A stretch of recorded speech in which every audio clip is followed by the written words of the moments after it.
iniciar a minha comunicação do que recebi do Senhor nesta manhã, sem antes fazer algumas notas de gratidão.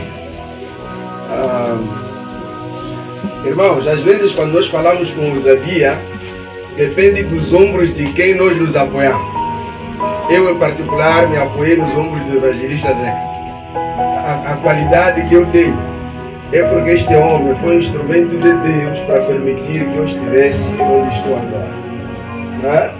Então, os ombros de quem te carrega determinam a altura do que você vai fazer e do que você vai ver.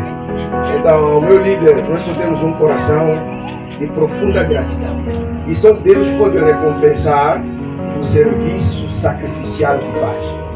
E isso não vai ser ignorado, está sendo registrado na eternidade. E eu quero também, e aqui uno a minha voz do meu evangelista, agradecer à família que nos acolheu por 1 ano e meio, né? Ali naquele espaço onde estava. Estar aqui é resultado de um progresso de onde estava. Não começamos aqui, mas aqui parece ser o lugar onde o Senhor vai querer que com alguma permanência nos estabeleçamos e conquistemos esse território para Ele. E isso não é um esforço de uma pessoa. Deixa eu dizer, amados, que todo o avivamento que Deus traz para a igreja é no contexto de congregação. Não há aquela coisa que não, em casa vou alcançar pessoas. Não, em casa você é inútil. Quando Deus quis enviar os discípulos, encontrou-os na igreja. Lembram quando separou Paulo e Bernabé? Foi na igreja, é no contexto de assembleia. Então você vai ver que ao longo das escrituras, isso é consistente. Não é meu assunto de hoje. Mas eu quero trazer a ideia de que, se vamos ser úteis nas mãos de Deus, vai depender do grau de abnegação, de ensino e dedicação que nos permitirmos aprender neste lugar. Quero agradecer também a todos os nossos cooperadores, secretos, anônimos e doadores para esta obra. Sabemos que isso foi produto de muitas mãos generosas que Deus foi tocando o seu coração e responderam adequadamente. E queremos orar e declarar que o Senhor vê o vosso sacrifício e já estão abençoados. Em nome de Jesus. Irmãos, sabiam que o primeiro templo inaugurado na igreja, nas escrituras, não houve sermão? Sabiam disso? Só houve louvor, a glória caiu e o templo foi inaugurado. Eu queria que se colocasse em pé e fôssemos diante de Deus. Eu acho que mesmo que não digamos muita coisa hoje, se o teu coração estiver alinhado com Ele, alguma coisa vai acontecer nesse lugar. Podemos ir diante de Deus e começar a adorar. Eu te adorarei, Senhor, eu te adorarei.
Minha vida eu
Senhor, nós te agradecemos.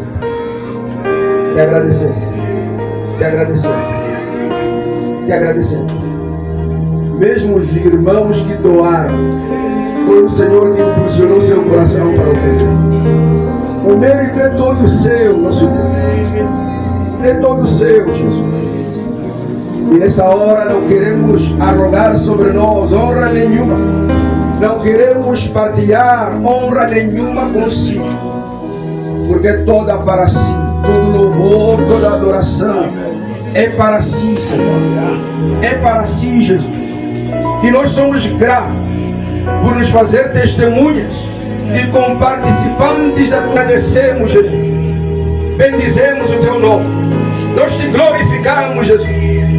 Obrigado, Espírito Santo, pelos vasos de honra que o Senhor tem usado de forma contínua e eficaz, para que esta obra não morra.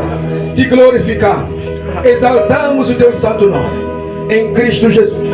Oramos que a tua glória abunde neste lugar, não saiamos como viemos, e que o Senhor semeie em nós o desejo de replicarmos o que começou aqui, em nome de Jesus. Queremos ouvir a tua palavra. Todo espírito de distração repudiamos e cancelamos agora. Oramos que com atenção ouviremos, com o desejo de colocar em prática. Em nome de Jesus, nosso Senhor e Salvador.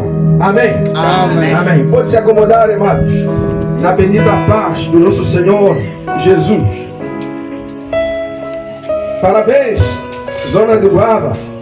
Há mais uma igreja que se junta a tantas outras aqui na comunidade para proclamar o nome do Senhor.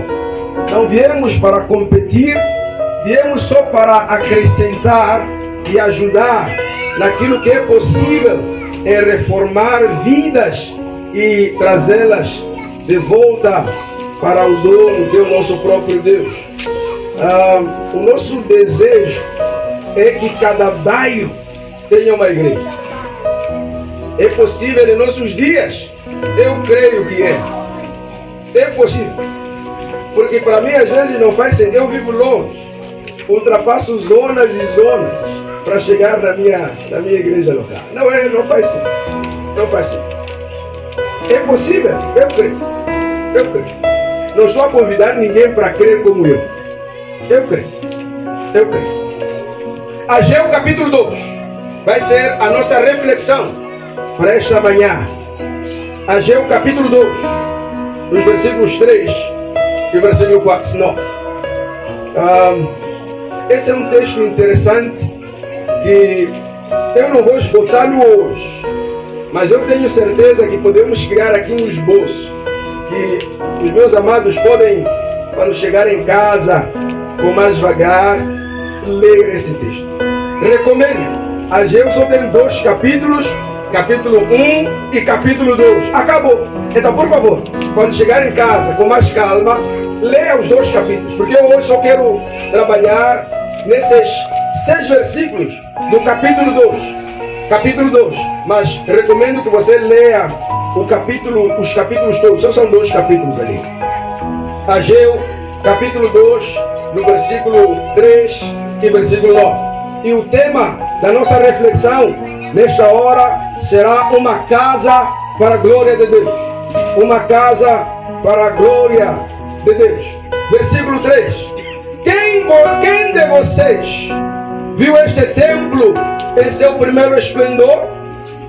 Comparado a ele, não é como nada o que vocês veem agora. Coragem, Zorobabel, declara o Senhor. Coragem, sumo sacerdote Josué, filho de Jeozadak. Coragem ao trabalho, ó povo da terra, declara o Senhor, porque eu estou com vocês, declara o Senhor dos Exércitos. Esta é a aliança que fiz com vocês quando vocês saíram do Egito. Meu espírito está entre vocês. Não tenham medo. Assim diz o Senhor dos Exércitos. Do pouco tempo farei tremer o céu e a terra e o mar e o continente. Farei tremer todas as nações, as quais trarão para cá os seus tesouros, e encherei este templo de glória, diz o Senhor dos Exércitos. Tanto a prata quanto o ouro me pertencem, declara o Senhor dos Exércitos. A glória deste novo templo será maior do que a do antigo, diz o Senhor dos Exércitos. E neste lugar estabelecerei paz, declara o Senhor dos Exércitos. Palavra do Senhor. Amados, quando eu li esse texto, meu coração saturou-se de alegria e de esperança, dando-nos a garantia de que o que fazemos não é com a ausência desse Deus a quem desejamos servir. Como é que você chega em Ageu? Ageu é um livro muito pequeno, é considerado profeta menor, não pela qualidade do que se disse, mas pelo volume do que se escreveu. Quando o povo de Israel estava no Egito, como resultado de José ter revelado o sonho de Faraó, o povo veio alojar-se em Egito. E quando crescia, se tornou ameaça. Foi escravizado pelos egípcios. Deus levantou Moisés para libertar o povo. O povo chegou na terra prometida, se estabeleceu e começou a exigir que tivessem reis sobre eles. E o primeiro rei de Israel foi um senhor chamado Saul. Mas Deus já tinha alertado ao que aconteceria ao povo por querer ter um rei humano. Era uma ideia que estava a rejeitar a esse mesmo Deus. Depois de Saul, quando ele é rejeitado por Deus, Davi é levantado. Quando Davi é levantado, o que se sucede é que Davi teve muito sangue nas mãos. Deus permite que ele termine seu reinado, mas com uma sentença de que a espada não sairia de sua casa. Quando Davi morre, é sucedido por Salomão. Por favor, me acompanhe, porque eu estou lhe conduzindo para Ageu. Quando Salomão se torna rei, ele foi um rei que não fez guerra nenhuma. Por que Salomão não fez guerra nenhuma?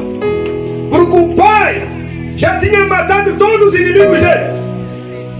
Aqui posso aproveitar uma boleia dessa coisa que eu acabei de dizer. Sacerdote, parte do que estamos a fazer é o que começar. Então não está a parecer fácil ali, mas é o que começar. Salomão não lutou batalha nenhuma. Por quê? Há quem já tinha combatido por ele.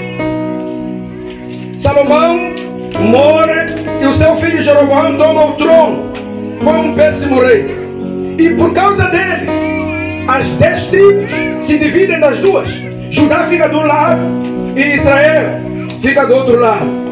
e o povo passa de escravatura em escravatura. E neste em particular, o povo estava em Babilônia, com Nabucodonosor. Houve profetas que declararam retorno. Houve também depois outros reis que surgiram e dominaram, sempre com mão de ferro, ao povo de Israel. Até que chegou um rei bondoso e disse: olha, quem quiser voltar para a casa dele, regresse, volte.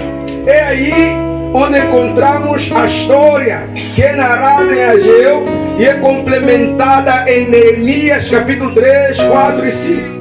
Quando o povo chega em Jerusalém, cada um começou a preocupar-se em construir a casa dele. É daí que eu recomendo que você leia o capítulo 1. Veja que no versículo 2 do capítulo 1 há uma indignação do Senhor. Assim diz o Senhor dos Exércitos: este povo afirma, ainda não chegou o tempo de construir a casa do Senhor. Era um povo que tinha sido resgatado da escravatura, do sofrimento, para um lugar de sossego. E lá, quando chegaram, começaram a ter ideias de que não, ainda não era tempo de construir algo para o Senhor. Estão a ver o perigo da vitória que Deus nos dá, né? Eu oro que não será essa a repetição da história aqui desta Assembleia em Guarda. A casa do Senhor ainda não está completa. Estamos em transição. Mas ali, quando o povo chegou e se sossegou, achou que não. Veja qual é a pergunta de Deus no versículo: se não é tempo para construir para o Senhor, versículo 4: acaso é tempo de vocês morarem em casas finas, de acabamento fino, enquanto a casa permanece destruída? É coerente? Mas essa é, infelizmente, a natureza do cristão que temos hoje. Temos essa qualidade. Não quero entrar muito no capítulo, senão vou ficar lá. Vamos lá avançar para onde eu quero ir. Uma casa para a glória de Deus. O valor da igreja, amados, não está na estrutura física, mas está na presença de Deus. Um templo bonito, sem presença de Deus, é um monumento religioso. Existe uma diferença entre construir um prédio e edificar uma casa para Deus. Uma estrutura pode impressionar aos homens, mas a presença de Deus é que transforma a vida. E é nesse tom, amados, que eu quero que entendamos que a nossa geração, ela vive de aparências. Estamos obcecados por estruturas. Estamos obcecados por iluminação, arquitetura, etc, etc. Estou a dizer que isso é mau? Não, não estou a dizer. Não estou a ousar dizer isso. Porque aqui o povo já tinha regressado, mas decidiu negligenciar a casa de Deus. A casa de Deus. Deus nunca escolhe os locais de sua habitação na base da aparência. Não. É na base daquilo que Ele é oferecido nesse mesmo lugar. Deus nunca chamou sua igreja para competir com as outras. Não. Ele chamou sua igreja para refletir e manifestar a glória dele. E a tragédia do nosso tempo, amados, é que muitos templos são admirados por fora, mas por dentro são espiritualmente vazios.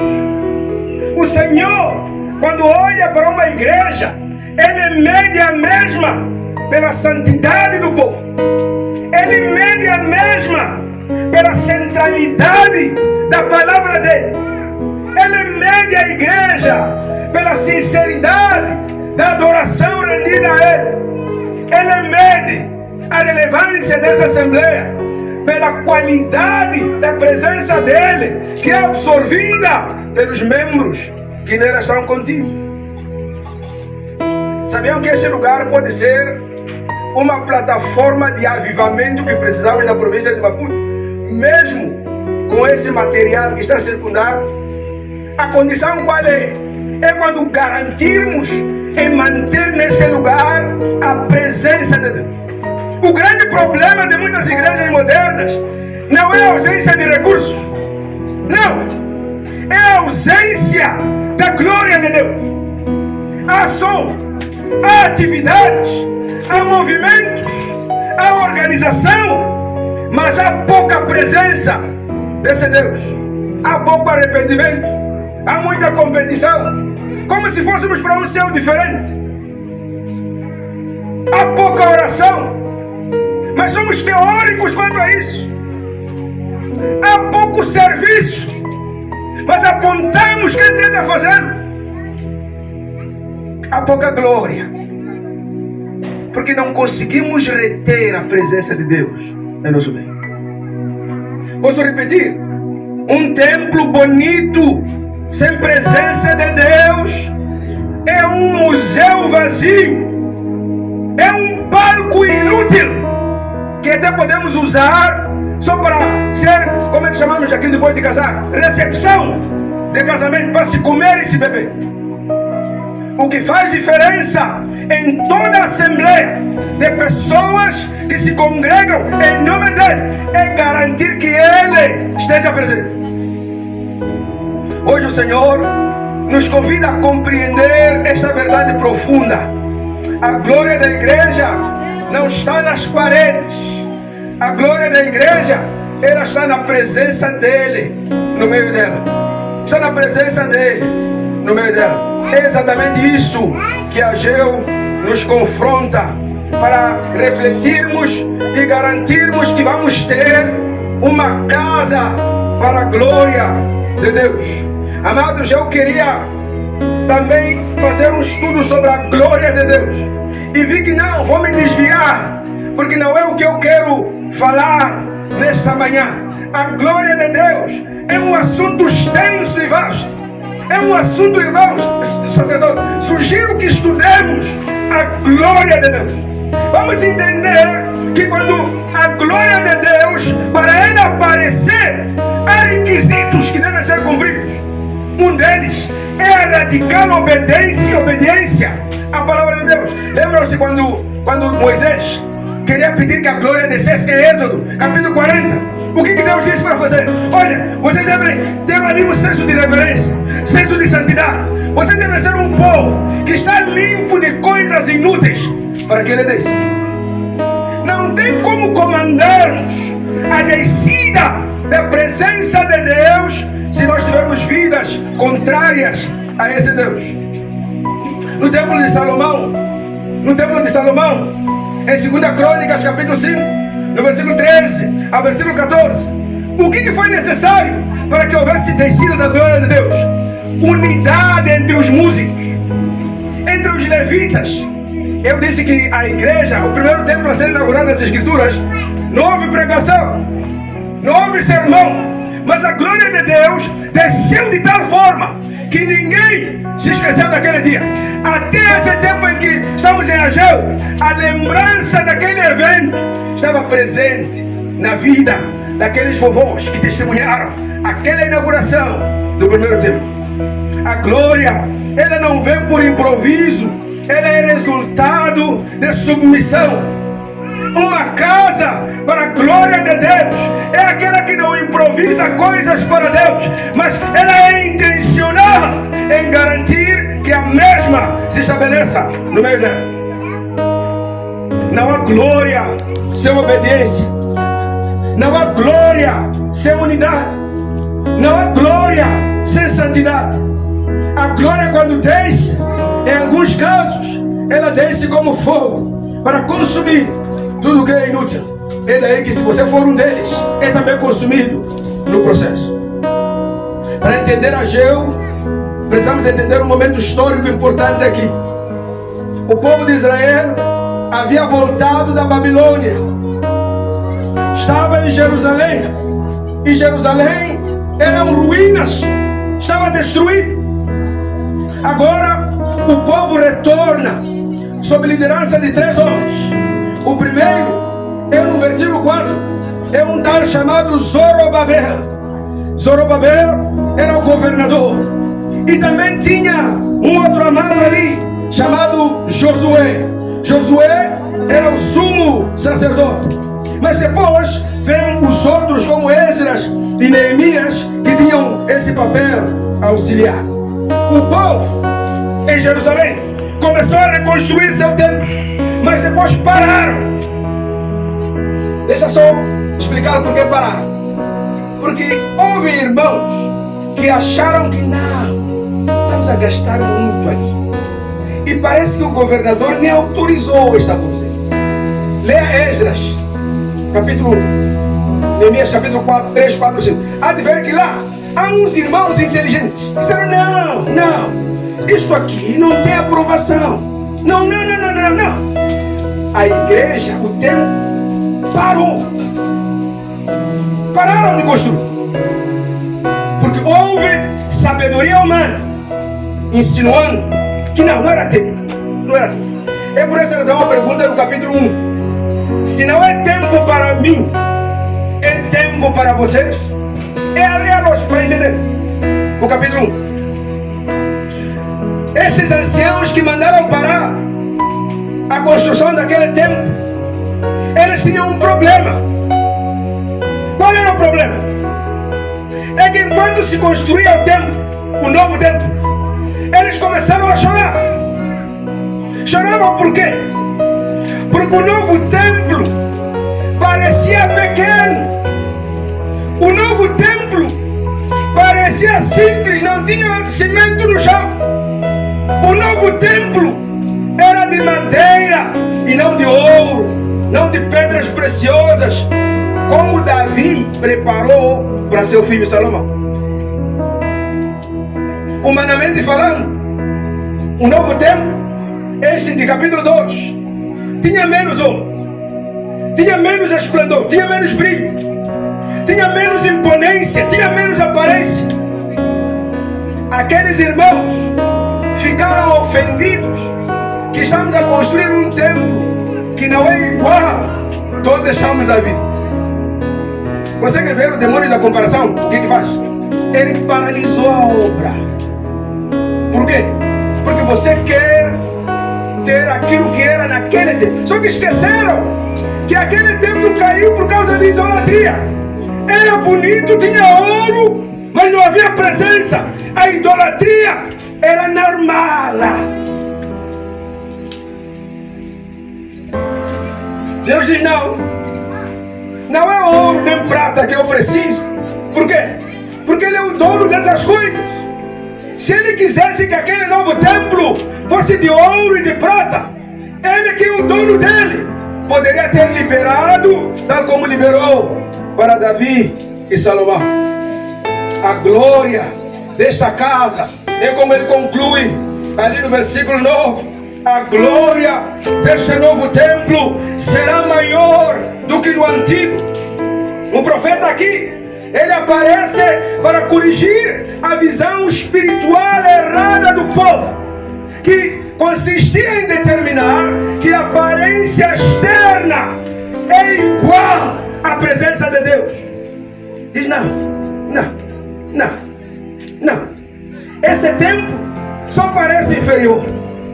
Esse templo só parece inferior. É como se Deus estivesse a dizer aos israelitas que: olha, vocês ainda não entenderam onde está a verdadeira glória. Não está no ouro, não está no piso, nem nas colunas de marfim, nem nos imponentes estatuetas de ouro. Não está nisso, não está nisso. Está na presença dele.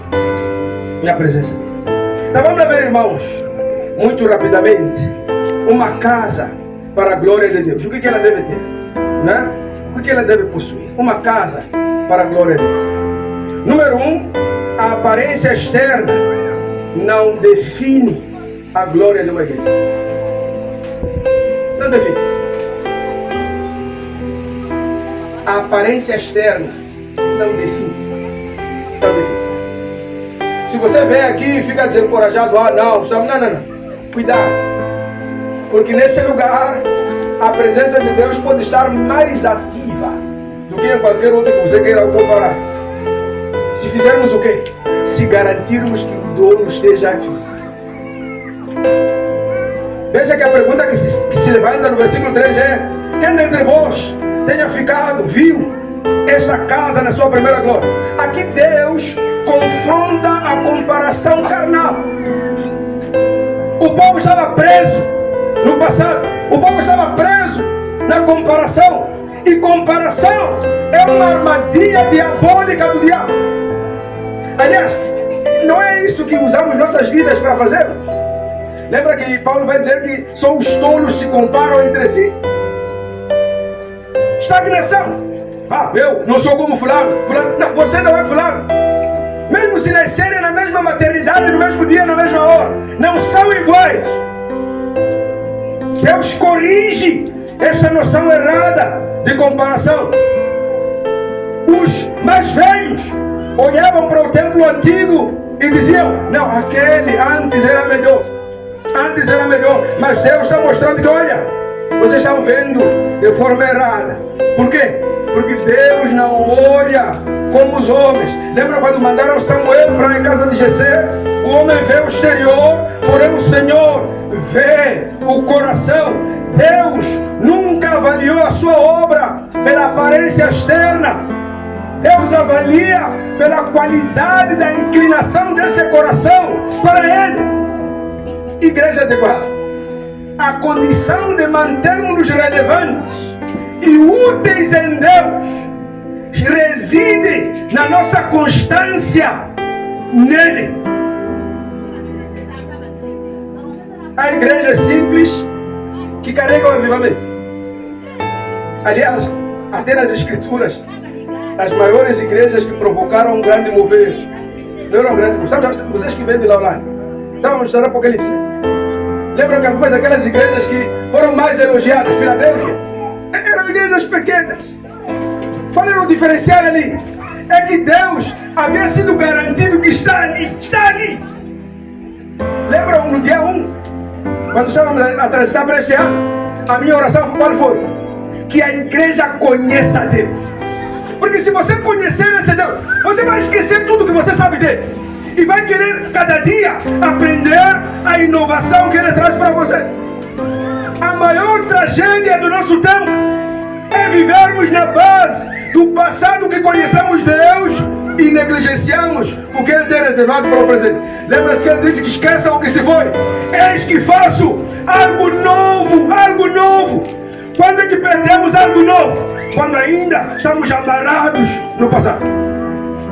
A glória, ela é a garantida quando você vê como Deus vê. Há igrejas que carregam o avivamento sendo simples. Há estruturas grandes, mas tão frias. Aqueles anciãos olhavam para a igreja, para o templo, através de dimensão, através de riqueza, ornamentação, estética, mas ignoravam o que era importante: a presença de Deus. O homem olha para a aparência, Deus olha para a realidade espiritual. O templo de Salomão disse que era magnífico. Estava fazendo uma pesquisa sobre isso e dizia que se quisermos reconstruir isso no nosso dia, precisaremos de mais de 300 bilhões de dólares para erguer nas dimensões. Então é só para ter uma ideia de quão magnífico o templo era. Mas não podemos nos esquecer de uma coisa importante. Foi naquele templo luxuoso, foi naquele templo magnífico, que a idolatria se instalou e o templo caiu. Então cuidado com a estrutura. Eu aprendi de um irmão que a maior estrutura que você precisa construir na igreja não são edifícios, são pessoas. Porque as pessoas vão erguer edifícios. Mas se você se concentrar em edifícios, as pessoas que você não edificou vão destruir os edifícios que você ergueu. A qualidade aqui, a prioridade aqui, qual é que tem que ser? Vamos lá investir que pessoas em Guava sejam saturadas da presença dele. Presença. O pastor Bululi, aquele irmão que veio nos dar aquele treinamento, ele rodeou muitas igrejas de Maputo. A única que ele disse que foi confrontado e desafiado foi aquele mais demorou aqui, quando ele veio. disse que não, há um futuro ali, porque até adolescentes faziam perguntas que ele tinha que refletir antes de responder. Se garantirmos que essas crianças, esses jovens e velhos, se embebedem desse Deus, já garantimos que há vida nesta Assembleia de Barro. Porque beleza externa nunca garantiu fidelidade de Deus. Existe um perigo terrível aqui: confundir a excelência com unção. Nem tudo que impressiona homens impressiona Deus. Nem tudo que nos faz admirar aqui admira Deus. Há igrejas muito fortes, há igrejas financeiramente robustas, mais que nós, teologicamente avançadas, espiritualmente vazias. O que discutimos é sobre carnalidade, porque queremos provar que a minha teologia é superior à sua. Não, eu entendo essa coisa. Vazio, não há nada aí, não há nada aí. Não há glória onde há desunião. Não desce nada. Assim, o que queremos é ver quem tem mais influência entre nós os dois. Não há nada aí. Não há nada aí. Estamos a brincar de igreja. Quando somos experimentalmente vazios, isso é grave. Não importa quão imponentes nós sejamos. Estão a ver que eu estou a desafiar o Guaba para o futuro. Essa igreja vai crescer. Essa igreja vai se tornar relevante. Vai se tornar referência nessa comunidade. Mas a questão é, se só investirmos fora e não investirmos dentro, o tempo vai nos derrotar. O tempo vai nos derrubar. Nós vamos ser inutilizados. Lembram-se aqueles irmãos que queriam bater os discípulos? Queriam mandar-lhes parar. E Gamaliel disse, não fique muito preocupado. Se isto for de Deus, o que vai acontecer? Vai prevalecer. Posso declarar isso sobre Guaba? Se esta Assembleia é de Deus, ela vai prevalecer. Mas se for gerada por ambição humana, carnalidade e competição, o tempo vai arrasar isto aqui. A glória de Deus se mantém com serviço, se mantém com obediência, se mantém com fidelidade, se mantém com abnegação, se mantém com santidade. Uma igreja pequena pode carregar uma grande presença. Uma congregação simples pode se tornar território de milagres, território de libertação, território de arrependimento, território de transformação. Uma igreja pequena pode ser um farol que ilumine a comunidade toda. Não desprezemos os pequenos começos. Isso nos leva a uma pergunta mais importante. Se a glória não está na aparência, onde é que ela está? Isso você vê no versículo 4 e no versículo 5. A verdadeira glória está onde? No que já dissemos aqui. Na presença de Deus. Eu gosto todas as vezes que eu leio e ouço Deus dizendo, eu estarei contigo. Eu estarei contigo. Porque eu sou convosco, diz o Senhor dos Exércitos.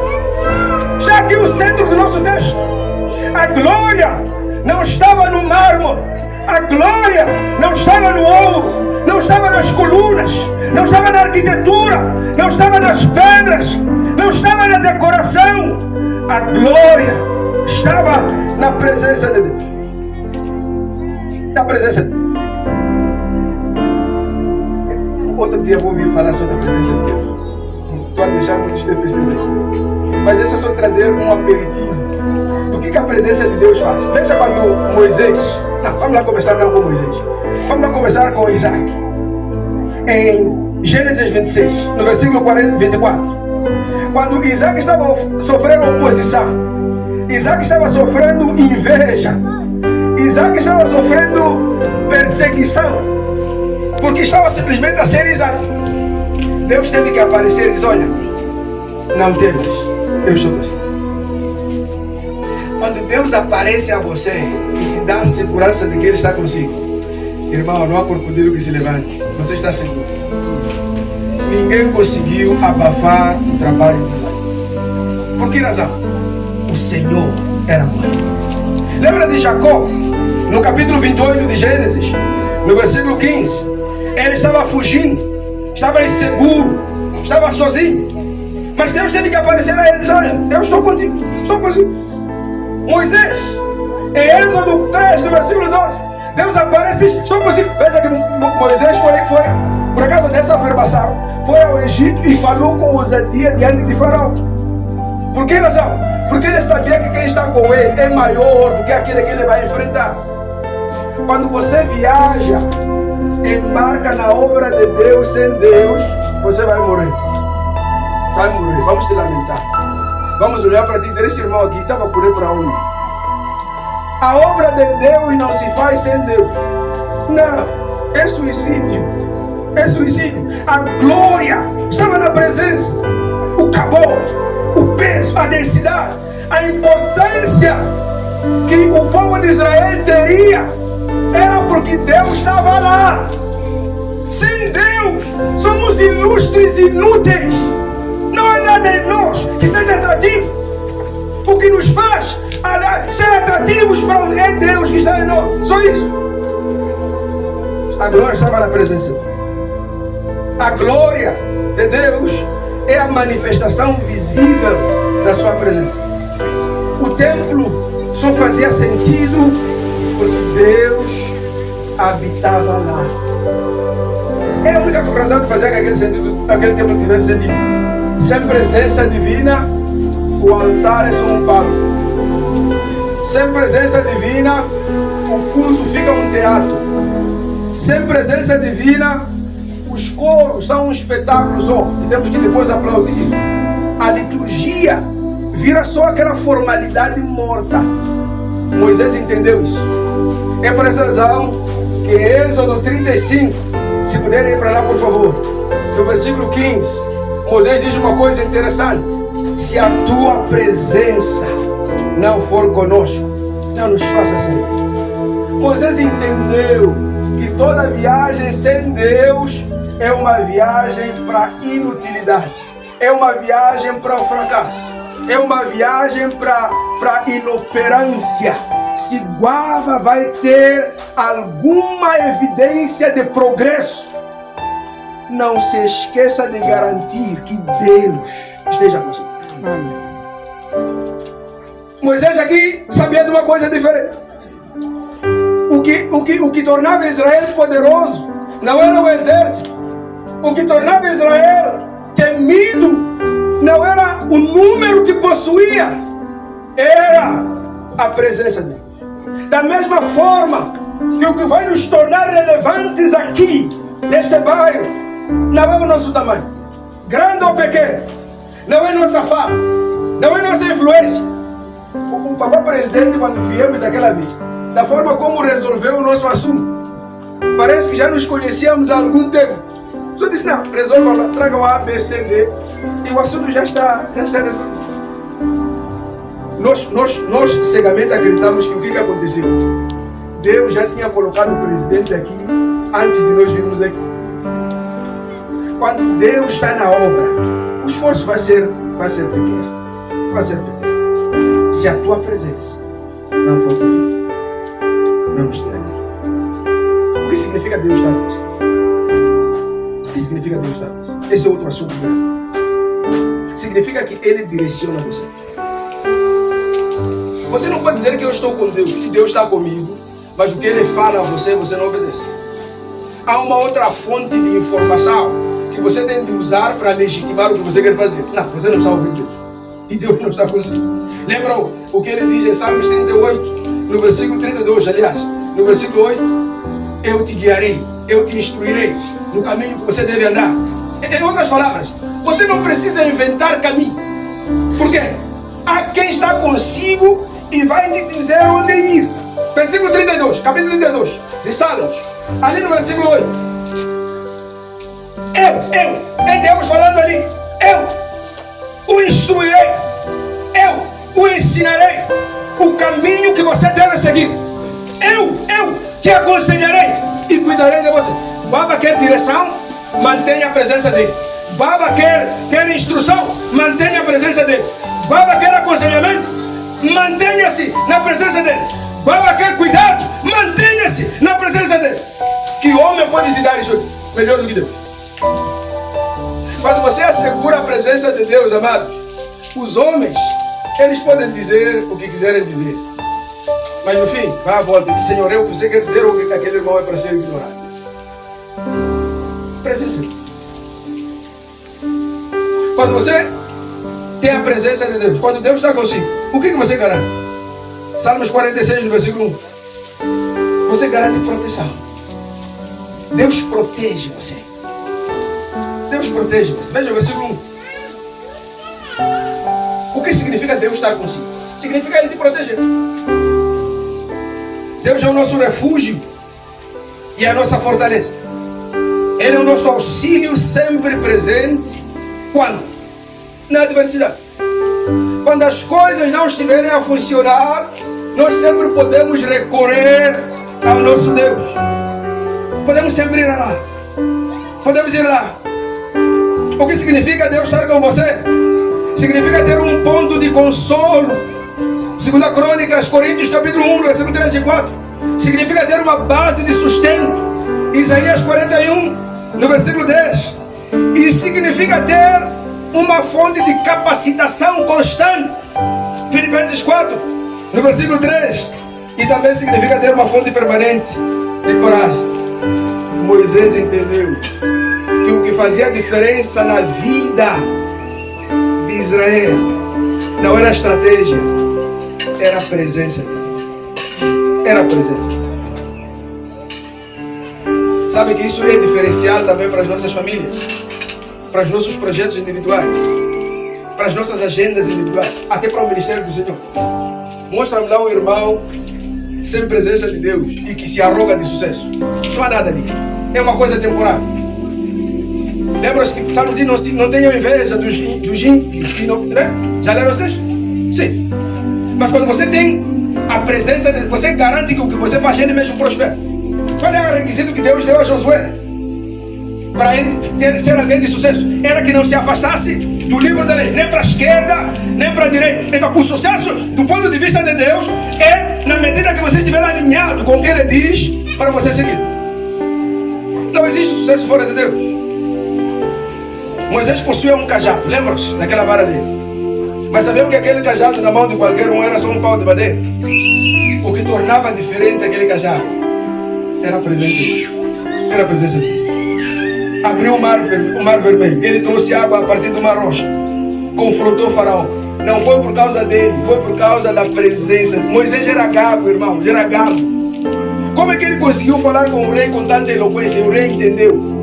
Irmãos, já imaginaram quando um gago fica nervoso, quão difícil é sair as palavras? Mas vocês veem ali na Bíblia a gaguez de Moisés sendo descrito. Deus lhe removeu aquela limitação e fez com que ele falasse na autoridade de quem carrega Deus. Não há território impossível para Deus conquistar se os agentes que forem a esses lugares vão carregando a presença dele. A glória deste templo será maior que Laurá, será tremenda.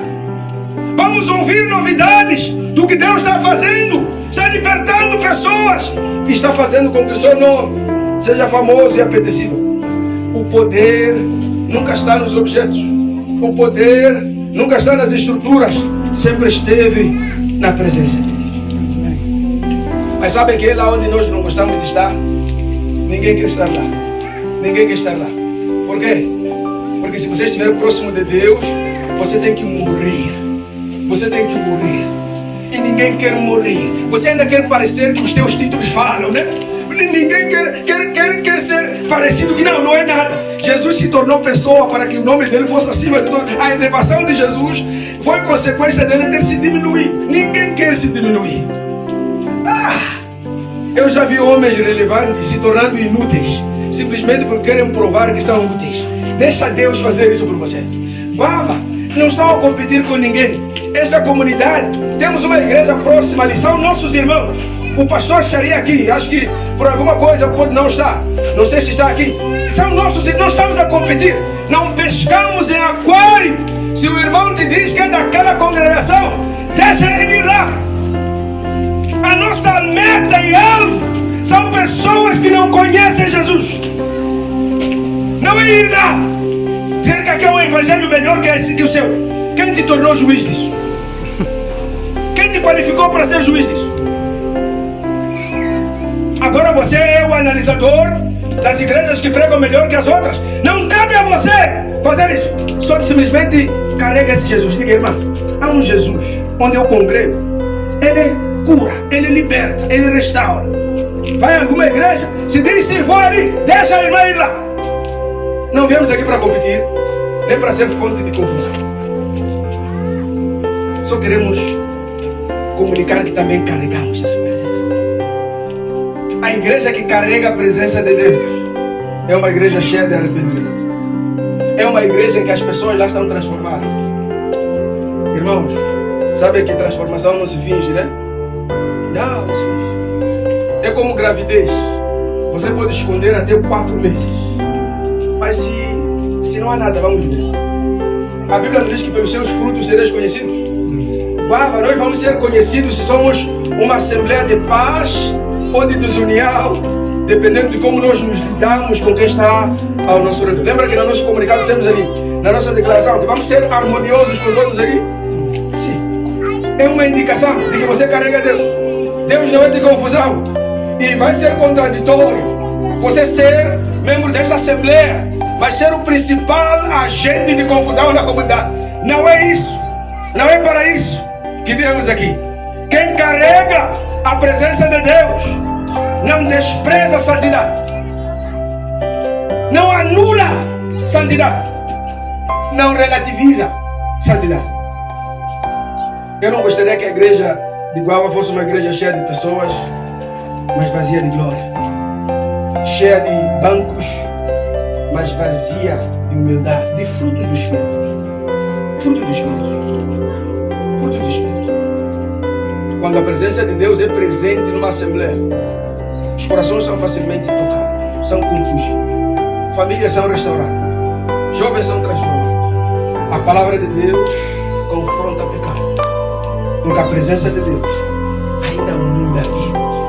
Ainda muda vidas. Terceira lição: Deus não procura apenas templos, Ele procura um povo santo. Veja ali os versículos 6 e o versículo 7.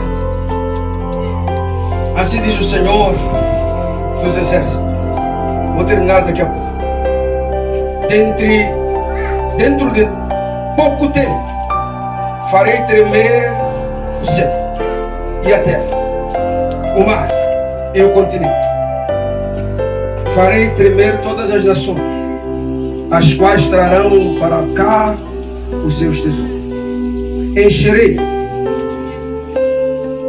este templo da glória. Deus não procura apenas templos, Ele procura um povo em quem Ele pode se depositar. Deus não queria só paredes restauradas, não. Ele queria um povo restaurado. Deus não queria apenas restaurar uma casa. Deus queria restaurar a adoração. Deus queria restaurar a aliança. Deus queria restaurar santidade. Outra vez, porque um templo sem santidade é um palco religioso. É um teatro só. É um teatro. Não há reverência. Não há reverência.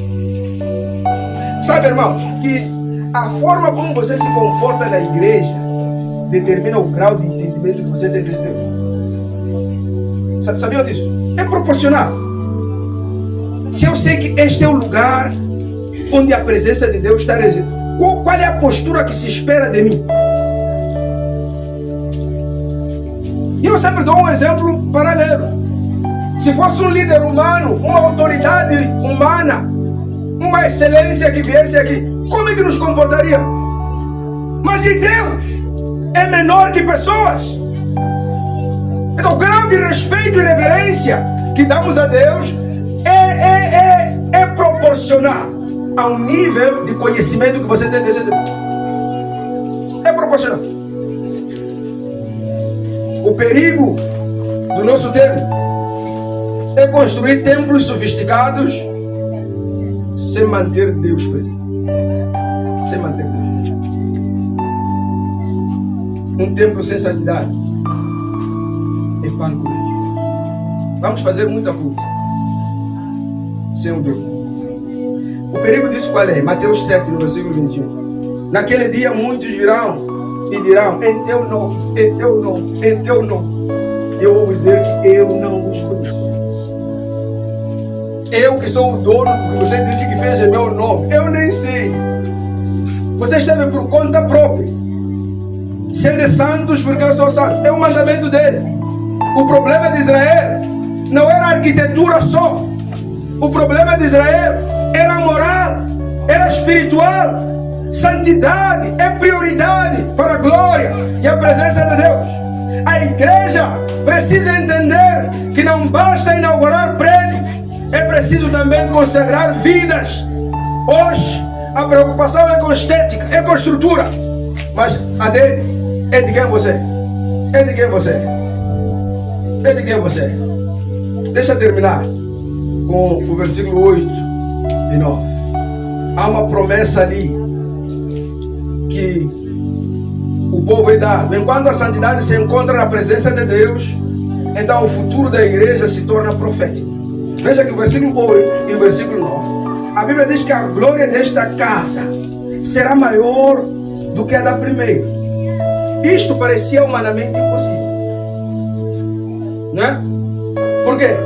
Porque esse novo templo não tinha o ouro que Salomão deu. Esse novo templo não tinha os troncos que vieram de África, daquela rainha Seba que mandou para... Não tinha.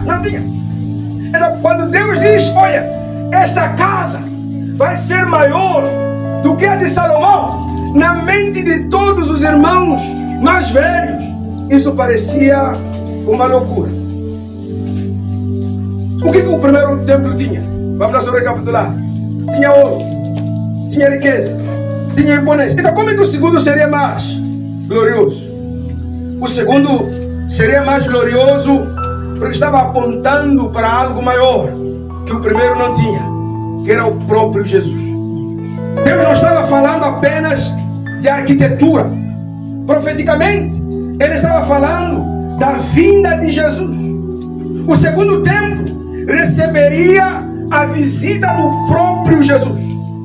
Imagine, o templo de Salomão teve ouro, mas o segundo templo teria o próprio Jesus. Posso lhe convidar para o Novo Testamento? Em João capítulo 1, no versículo 14. João capítulo 1, no versículo 14. João capítulo 1, no versículo 14. O templo receberia Jesus. O templo de Salomão teve ouro. O segundo templo receberia o Filho de Deus. Isso muda tudo. Veja comigo o versículo 14. Aquele que a palavra tornou-se carne e viveu entre nós.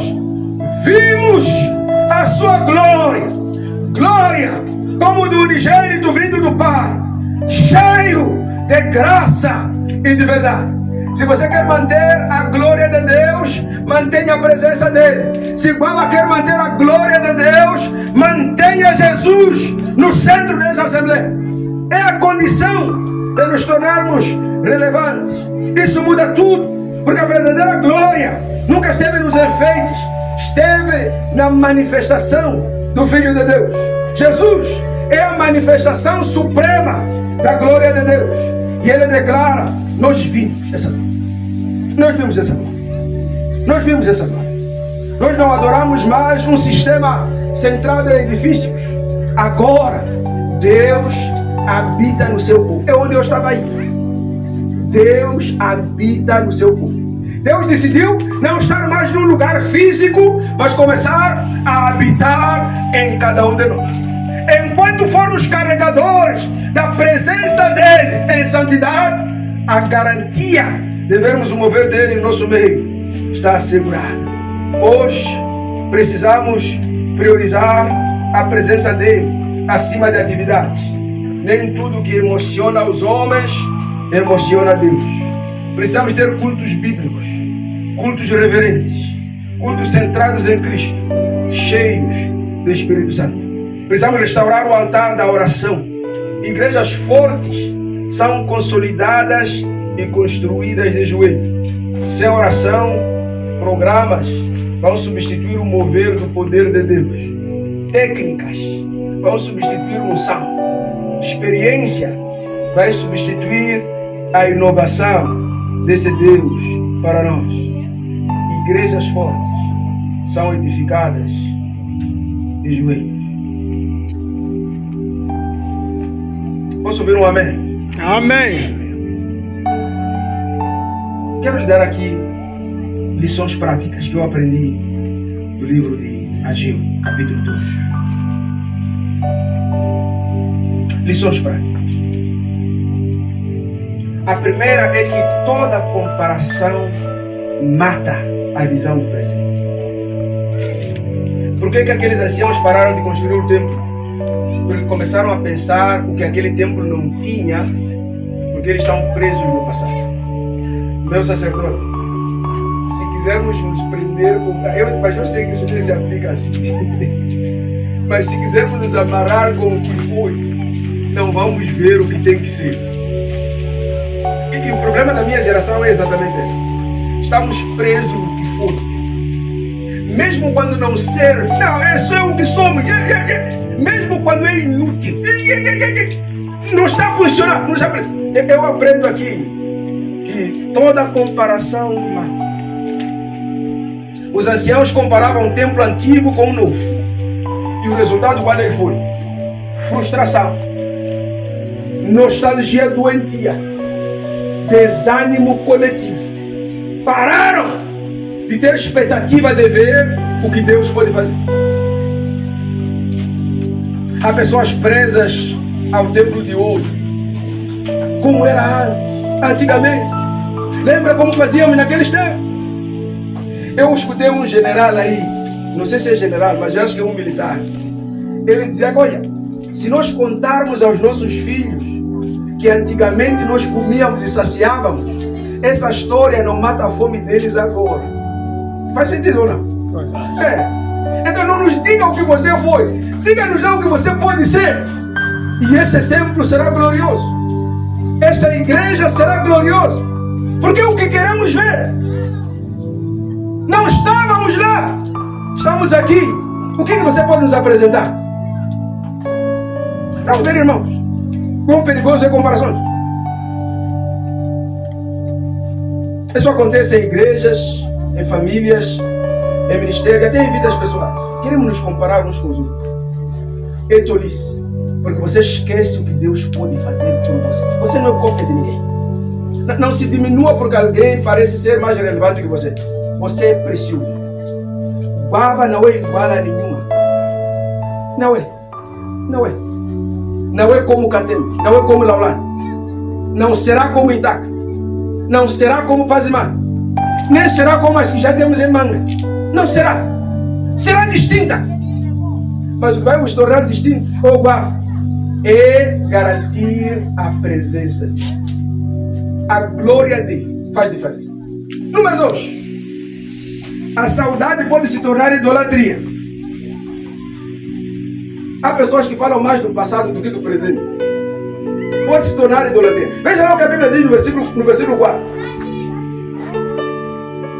Há 3 instruções ali. Coragem, Zorobabel. Coragem, Josué. Coragem, povo da terra.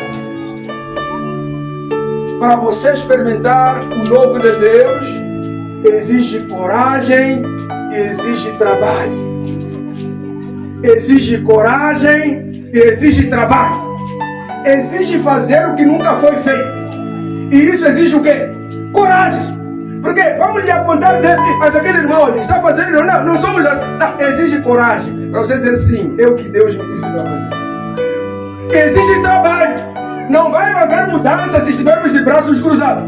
Não. Número 3.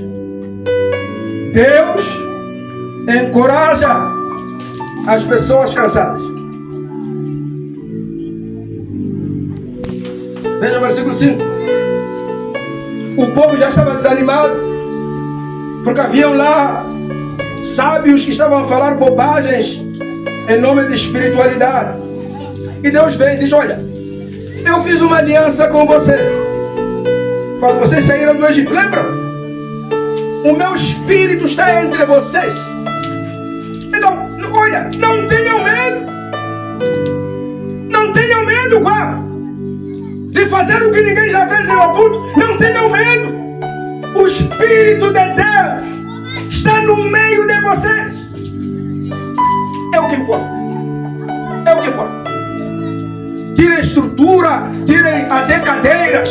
Sabe que podemos ter um culto vibrante aqui sem assento nenhum, se a presença dele estiver no nosso meio. Deus encoraja esse povo desanimado, economicamente fraco, pressionado, frustrado por pessoas. Deus não ignora a dor deles, mas aparece para lhes encorajar. Não tenham medo.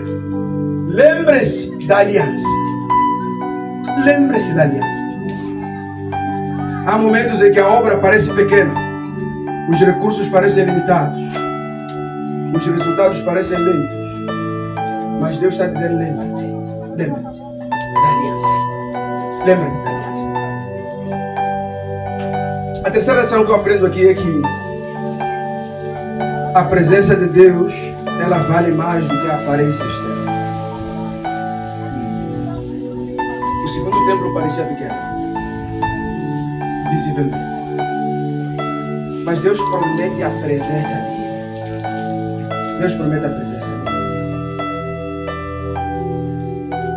Num tempo em que estamos obcecados por aparência, eu tenho que parecer uma coisa, Deus. Estamos preocupados em números.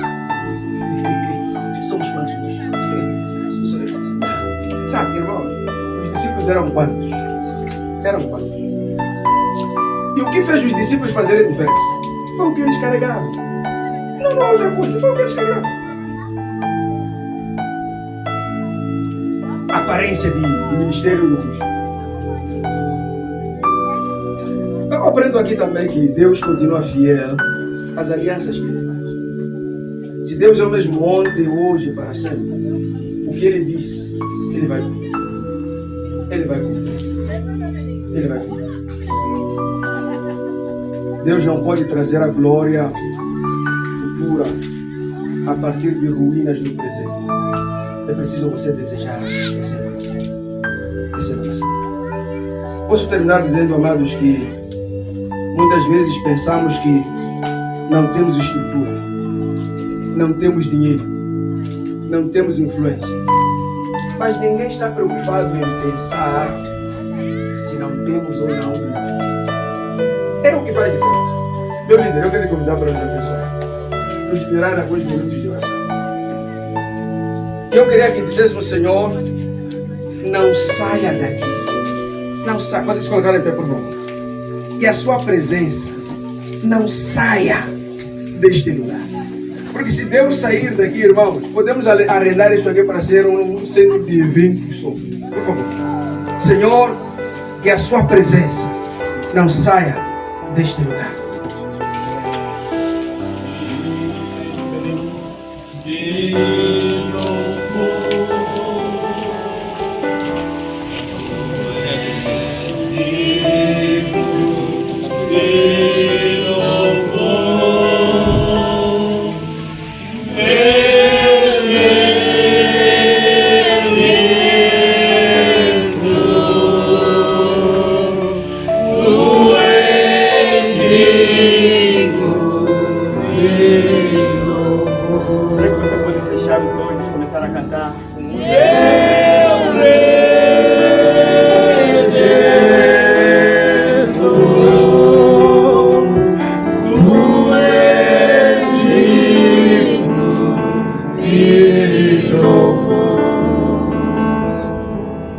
Aprender com esta lição.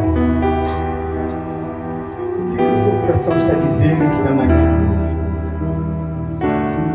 Será que você pode responder de forma simples?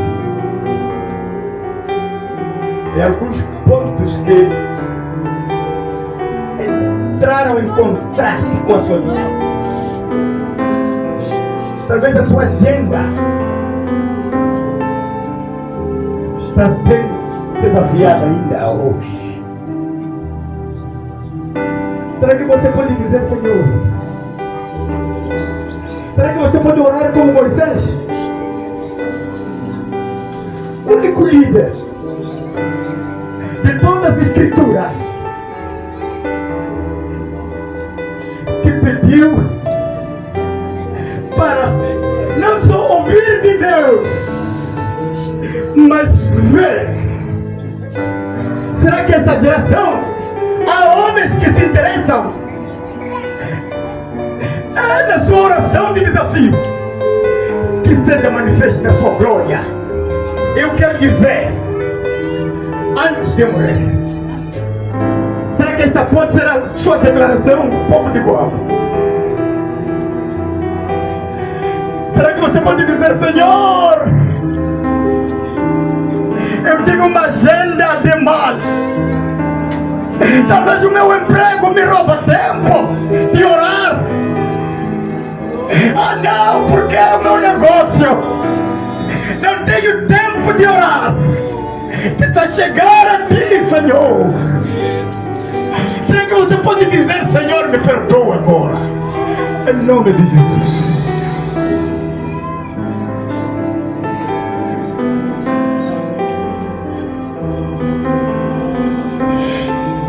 Será que você pode entrar na presença de Deus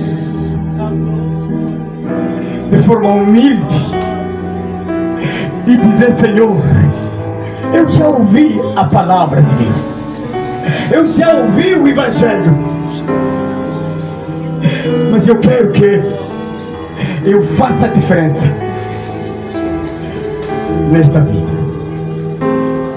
Será que ainda você pode se comprometer aqui, povo de Goiaba, que eu serei número 1 para estudo bíblico? Eu estarei aqui nesta casa a estudar as Sagradas Escrituras.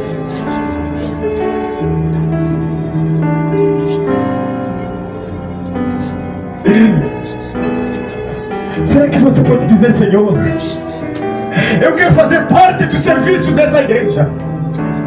Eu não quero ser assistente, mas quero fazer parte do corpo de Cristo Jesus.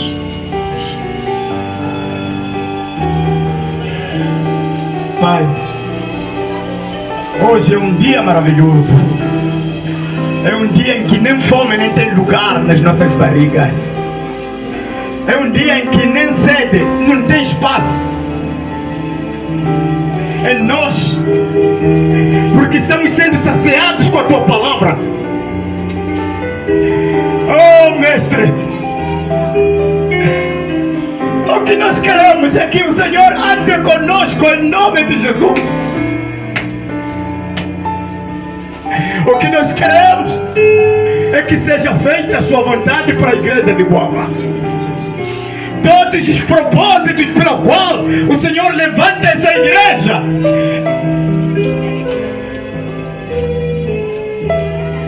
todos eles recebemos com gratidão em nome de Jesus. Obrigado, Pai. Queremos entregar ao pastor Messias e junto à sua família. Ele é que derramou este alimento. Papá, consagra este homem cada vez mais e faça relevante neste tempo, em nome de Jesus. Amém.